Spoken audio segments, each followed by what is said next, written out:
kembali lagi dengan Psikologi Kepribadian kelas 2A dengan dosen pengampu Ibu Nur Afni Safarina SPC NPC. Kami dari kelompok 7 ingin membawakan tentang teori belajar behaviorisme John B. Watson dan teori classical conditioning Pavlov. Sebelumnya kami akan memperkenalkan diri kami nih. Sebelum kami memperkenalkan teori kami, perkenalkan, nama saya Shana Munaya dengan NIM 2406251 dan teman kelompok saya. Dan saya Zakiatul Asyifa dengan NIM 2406256. Dan saya Natasha dengan NIM 2406260. Kami akan memperkenalkan teori kami nih. Di dalam teori kami itu ada dua tokoh. Yang pertama itu ada John B. Watson. Kalian udah pada kenal nggak dengan tokoh ini? Kalau belum, kalian bisa dengerin ya biografian yang akan dibawakan oleh Zakiatul Asyifa. Baik, yang pertama di sini saya akan menjelaskan tentang biografi John B. Watson. Sebelumnya di sini ada yang udah tahu belum dengan tokoh ini? John Bordus Watson lahir pada 9 Januari 1878 di Greenville, Carolina Selatan. Ia memperoleh gelar PhD di Universitas Chicago pada tahun 1903 dan dikenal sebagai pendiri aliran behaviorisme. Watson meninggal pada 25 September tahun 1958, tetapi pengaruhnya dalam psikologi dan terapi perilaku tetap terasa hingga sekarang. Eksperimen Little Albert membuktikan bahwa respon emosional bisa dipelajari melalui pengondisian. Ia berpendapat bahwa perilaku dipengaruhi oleh lingkungan dan dapat diubah dengan manipulasi faktor-faktor tersebut. Dalam makalah terkenalnya Psychology as the Behaviorist Views It pada tahun 1913, Watson menekankan bahwa psikologi seharusnya fokus pada perilaku yang dapat diamati, bukan pada proses mental. Pandangan John B. Watson terhadap teori behaviorisme. Yang pertama, fokus pada perilaku, yaitu psikologi seharusnya mempelajari perilaku yang dapat diamati, bukan pada proses mental. Yang kedua, pengondisian, yaitu semua perilaku dapat dipahami melalui hubungan antara stimulus dan respon. Yang ketiga, pengaruh lingkungan, yaitu lingkungan memiliki peran penting dalam membentuk perilaku dan dapat diubah untuk mempengaruhi perilaku tersebut. Kemudian yang keempat ada penolakan introspeksi. Watson menolak metode introspeksi karena dianggap subjektif dan tidak dapat diandalkan. Yang kelima, aplikasi praktis, yaitu prinsip-prinsip behaviorisme dapat diterapkan dalam bentuk pendidikan dan pemasaran untuk mempengaruhi perilaku manusia. Pandangan ini yang menjadikannya salah satu tokoh penting dalam perkembangan psikologi modern. Kemudian, konsep behaviorisme dari Watson. John Bordus Watson mengembangkan konsep behaviorisme yang menekankan bahwa psikologi seharusnya berfokus pada perilaku yang dapat diamati secara objektif, bukan pada proses mental yang bersifat subjektif. Ia berpendapat bahwa perilaku terbentuk melalui pengondisian yang baik, pengondisian klasik maupun operan, dan bahwa lingkungan memiliki peran penting dalam membentuk perilaku tersebut. Watson menolak penggunaan introspeksi sebagai metode karena dianggap tidak objektif. Ia juga melihat potensi penerapan prinsip-prinsip behaviorisme dalam bentuk pendidikan, terapi, dan pemasaran untuk mempengaruhi perilaku manusia. Dengan pendekatan ini, Watson meletakkan dasar bagi psikologi behavioris yang berfokus pada observasi dan pengukuran perilaku.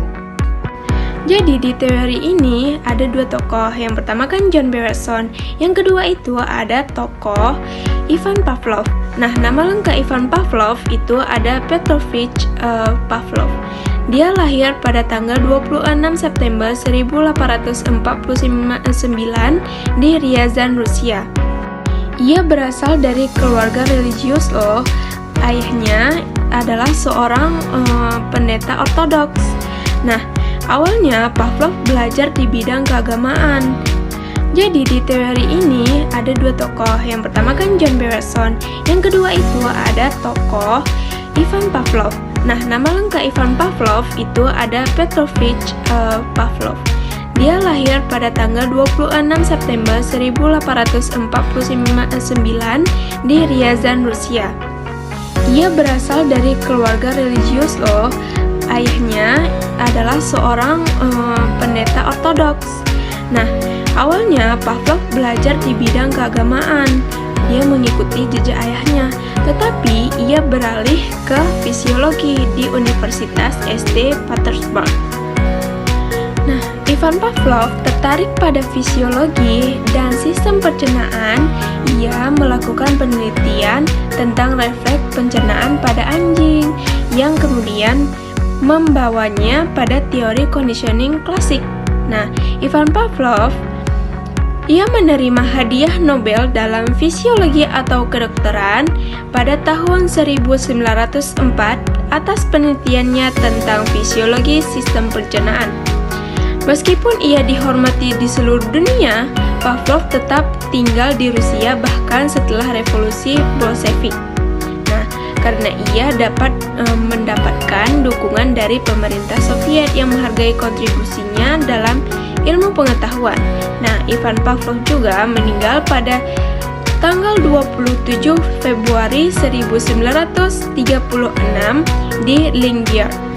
Nah, dia meninggalkan warisan besar dalam psikologi dan ilmu saraf. Nah, Ivan Pavlov tertarik pada fisiologi dan sistem pencernaan. Ia melakukan penelitian tentang refleks pencernaan pada anjing, yang kemudian membawanya pada teori conditioning klasik. Nah, Ivan Pavlov ia menerima hadiah Nobel dalam fisiologi atau kedokteran pada tahun 1904 atas penelitiannya tentang fisiologi sistem pencernaan.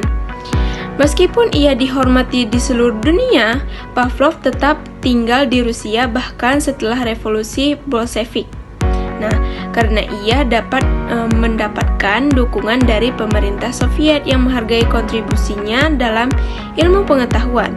Nah, Ivan Pavlov juga meninggal pada tanggal 27 Februari 1936 di Leningrad. Nah, dia meninggalkan warisan besar dalam psikologi dan ilmu saraf. Nah, dia kan mempunyai eksperimen nih yang tentang anjing itu. Nah, eksperimen yang paling terkenal yang dilakukan Ivan Pavlov adalah eksperimennya yang mengenai refleks terkondisi yang kini dikenal sebagai conditioning klasik. Nah, ada beberapa contoh itu.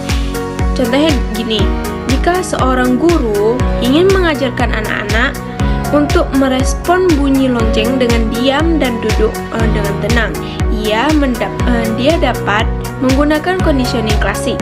Nah, guru dapat menggunakan bunyi lonceng sebagai stimulus kondisional dan memberikan pujian atau hadiah sebagai stimulus tak bersyarat setelah anak-anak merespon dengan duduk diam dengan tenang. Dan pengulangan yang anak-anak akan belajar untuk menghubungkan bunyi lonceng dengan perilaku yang diinginkan. Nah, ada metode eksperimennya nih. Itu ada empat metode. Yang pertama itu ada stimulus netral. Nah, stimulus netral ini bunyi bel yang awalnya tidak memicu respon air liur pada anjing. Itu metode eksperimen yang dilakukan oleh Pavlov pada anjingnya. Nah, yang kedua itu ada stimulus tak terkondisi makan. Nah, yang secara alami menyebabkan air liur. Dia mengikuti jejak ayahnya, tetapi ia beralih ke fisiologi di Universitas SD Petersburg. Nah, Ivan Pavlov tertarik pada fisiologi dan sistem pencernaan. Ia melakukan penelitian tentang refleks pencernaan pada anjing, yang kemudian membawanya pada teori conditioning klasik. Nah, Ivan Pavlov ia menerima hadiah Nobel dalam fisiologi atau kedokteran pada tahun 1904 atas penelitiannya tentang fisiologi sistem pencernaan. Meskipun ia dihormati di seluruh dunia, Pavlov tetap tinggal di Rusia bahkan setelah revolusi Bolshevik. Nah, karena ia dapat mendapatkan dukungan dari pemerintah Soviet yang menghargai kontribusinya dalam ilmu pengetahuan. Nah, Ivan Pavlov juga meninggal pada tanggal 27 Februari 1936 di Leningrad. Nah, dia meninggalkan warisan besar dalam psikologi dan ilmu saraf. Nah, Ivan Pavlov tertarik pada fisiologi dan sistem pencernaan. Ia melakukan penelitian tentang refleks pencernaan pada anjing, yang kemudian membawanya pada teori conditioning klasik. Nah, Ivan Pavlov ia menerima hadiah Nobel dalam fisiologi atau kedokteran pada tahun 1904 atas penelitiannya tentang fisiologi sistem pencernaan. Meskipun ia dihormati di seluruh dunia, Pavlov tetap tinggal di Rusia bahkan setelah revolusi Bolshevik.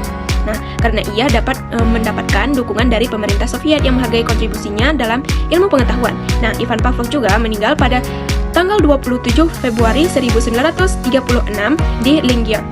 Nah, dia meninggalkan warisan besar dalam psikologi dan ilmu saraf. Nah, dia kan mempunyai eksperimen nih yang tentang anjing itu. Nah, eksperimen yang paling terkenal yang dilakukan Ivan Pavlov adalah eksperimennya yang mengenai refleks terkondisi yang kini dikenal sebagai conditioning klasik. Nah, ada beberapa contoh itu. Contohnya gini, jika seorang guru ingin mengajarkan anak-anak untuk merespon bunyi lonceng dengan diam dan duduk dengan tenang, dia dapat menggunakan conditioning klasik. Nah, guru dapat bunyi lonceng sebagai stimulus kondisional dan memberikan pujian atau hadiah sebagai stimulus tak bersyarat setelah anak-anak merespon dengan duduk diam dengan tenang. Dan pengulangan yang anak-anak akan belajar untuk menghubungkan bunyi lonceng dengan perilaku yang diinginkan.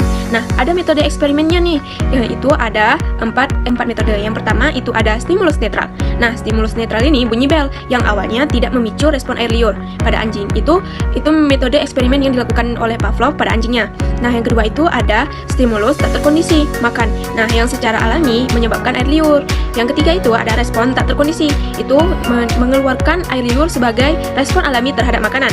Nah, yang keempat itu ada respon terkondisi, air liur yang keluar sebagai respon terhadap bunyi bel setelah asosiasi terbentuk. Dinamika kepribadian menurut Pavlov. Dinamika kepribadian menurut Pavlov ini dapat terbentuk dan dipahami melalui interaksi terus-menerus yang mempengaruhi pada lingkungannya, pengaruh pada pola pikir, sikap, dan bagaimana seseorang merespon situasi pada lingkungan tersebut. Contohnya, seorang anak yang dibesarkan dalam lingkungan disiplin cenderung dia mempunyai kepribadian yang disiplin. Adapun cara untuk mengubah dan mengontrol perilaku ialah dengan cara memberi penguatan positif. Contohnya, jika seorang anak berbuat baik dan dia diberikan penghargaan dan pujian, maka anak itu akan termotivasi untuk melakukannya lagi.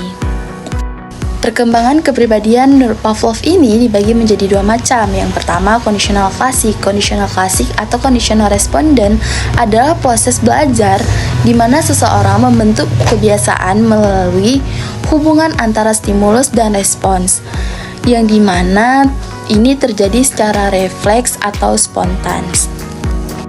Contohnya, seorang anak yang mendengarkan bel bunyi untuk istirahat, maka dia akan mempersiapkan dirinya untuk meninggalkan kelas. Yang kedua, terdapat conditional operand. Conditioning operand ini merupakan proses belajar yang dimana proses belajar ini melalui hadiah atau hukuman untuk membentuk perilaku. Contohnya, jika seorang anak mengerjakan tugasnya dengan baik, maka dia akan mendapatkan penghargaan atau pujian. Teori klasikal conditioning Pavlov. Yang pertama, terdapat stimulus tak bersyarat, yang dimana ini dimaksud dengan rangsangan alami yang memicu respons tanpa belajar.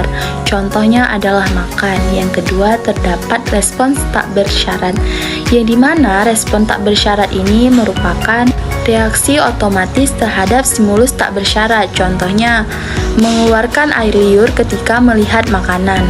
Yang ketiga, terdapat stimulus bersyarat, yang dimana ini merupakan rangsangan netral yang diasosiasikan dengan stimulus tak bersyarat. Contohnya, suara bel sebelum makanan datang. Dan yang keempat, terdapat respons bersyarat. Respon tak bersyarat ini merupakan respon yang muncul akibat stimulus bersyarat, yang dimana air liur keluar saat mendengarkan bel.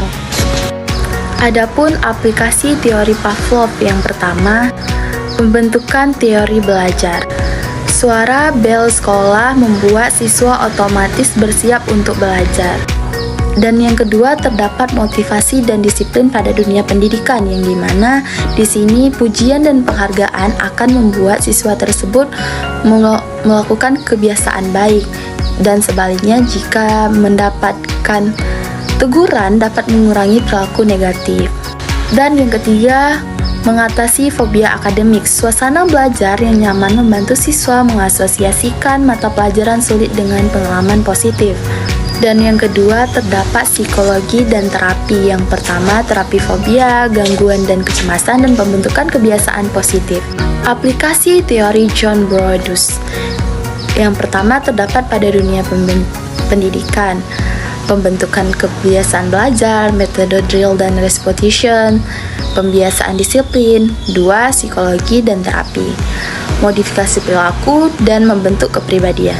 Jadi, kesimpulan dari teori kami yaitu teori behaviorisme yang dikembangkan oleh John Bergson dan Ivan Pavlov menjelaskan bahwa perilaku manusia dapat dipahami oleh hubungan antara stimulus dan respon. Watson menyoroti pentingnya lingkungan dalam membentuk perilaku, sementara Pavlov menunjukkan bahwa respon dapat dikondisikan melalui proses pembelajaran. Konsep ini memiliki dampak signifikan dalam bidang pendidikan dan psikologi, khususnya dalam mengatasi perilaku mencontek yang dapat dikurangi dengan menciptakan lingkungan yang mendukung kejujuran dan disiplin. Sekian dari kami, jangan lupa subscribe, like, and comment. Bye-bye!